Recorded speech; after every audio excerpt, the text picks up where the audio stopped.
Assalamualaikum warahmatullahi wabarakatuh.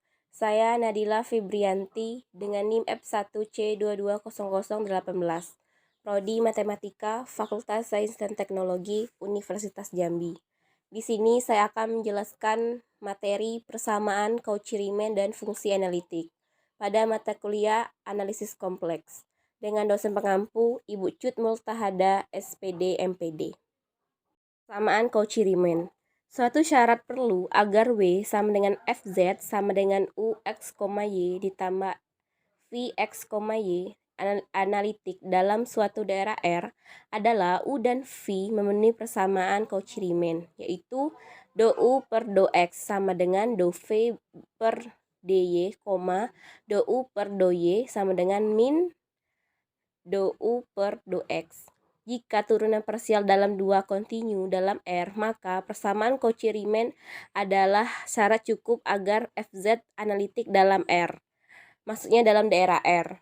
Nah, persamaan Cauchy-Riemann merupakan persamaan yang sangat penting pada analisis kompleks, karena persamaan ini digunakan untuk menguji keanalitikan suatu fungsi kompleks, yaitu W sama dengan Fz sama dengan U X, Y ditambah IV sama dengan dalam kurung X, Y. Itu adalah persamaannya.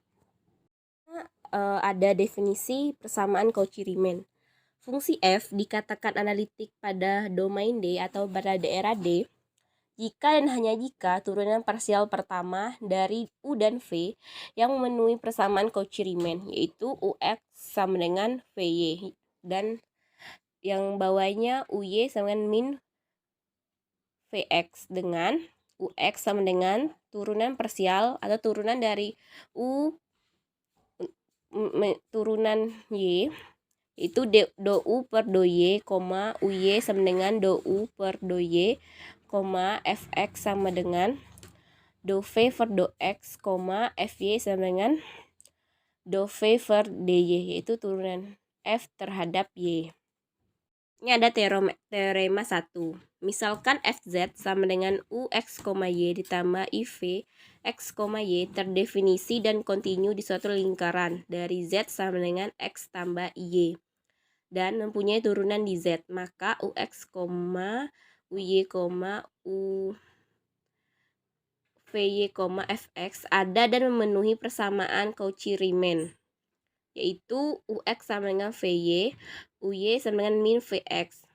Teorema kedua, jika dua fungsi kontinu yang bernilai real untuk Ux, Y dan Vx, Y mempunyai turunan parsial pertamanya yaitu kontinu dan memenuhi persamaan Cauchy-Riemann dalam daerah D, maka fungsi kompleksnya adalah Fz sama dengan Ux, Y ditambah IV X, Y analitik di D, di daerah D.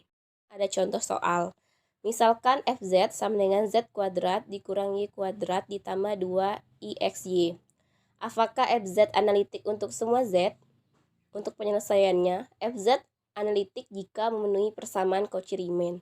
Persamaannya adalah Ux sama dengan Vy, Uy sama dengan min Vx, U sama dengan X kuadrat kurang Y kuadrat V dan 2 dan sama dengan 2xy, maka Ux sama dengan 2x sama dengan Vy dan Uy sama dengan min 2y sama dengan min Vx, didapatkan dari soal dan persamaan di atas.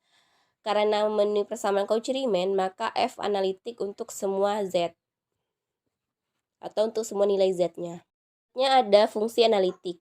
Konsep keanalitikan memerlukan konsep diferensialan suatu fungsi kompleks yang memerlukan pula konsep limit dan kekontinuan. Oleh karena itu, pada bab ini dibahas pada konsep-konsep limit dan kekontinuan, diferensial, dan keanalitikan suatu fungsi. Sebelum membahas konsep limit dan kekontinuan, perlu dipelajari berbagai terminologi mengenai topologi di bidang kompleks yang mendasari pembahasan konsep-konsep tersebut.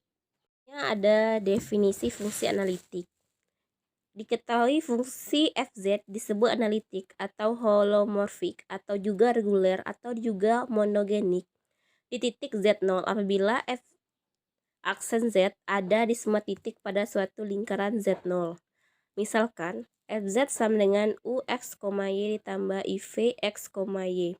Andaikan yang pertama ada Ux, Vy, Uy, Vx kontinu di semua titik dalam lingkaran tertentu N dari titik Z0. Yang kedua, persamaan Cauchy-Riemann Ux sama dengan Vy dikali Uy sama dengan min Vx berlaku di setiap titik di N, maka Fz analitik di Z0. Selanjutnya ada contoh, yaitu tunjukkan bahwa D per dz Z konjugat tidak analitik, atau dengan kata lain, limit Fz sama dengan Z tidak ada.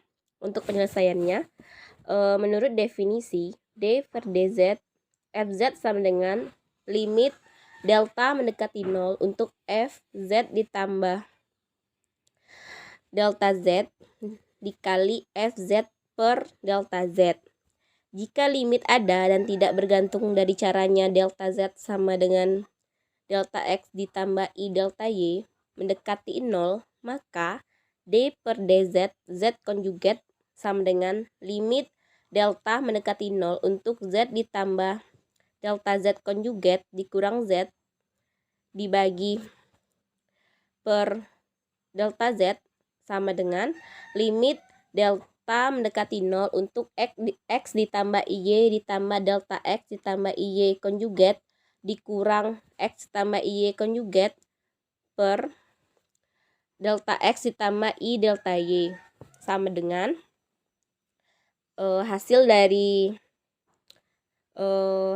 yang di atas, yaitu limit delta mendekati 0 untuk X dikurang IY ditambah delta X dikurang I delta Y dikurang X dikurang IY per delta X sama dengan I delta Y menghasilkan limit delta mendekati 0 untuk delta X dikurang I delta Y per delta X ditambah I delta Y.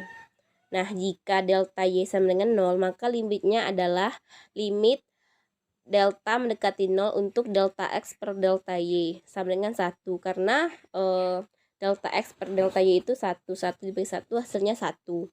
Yang kedua ada jika delta X sama dengan 0, maka limitnya adalah limit delta mendekati 0 untuk min I delta Y per I delta Y sama dengan min 1, karena min 1 dibagi 1 sama dengan min 1, yaitu nilai dari I delta Y dibagi min I delta Y.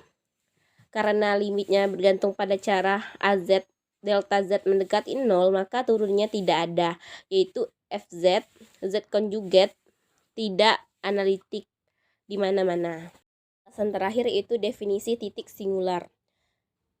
Titik Z0 dinamakan titik singular bagi F jika dan hanya jika F gagal menjadi analitik pada Z0.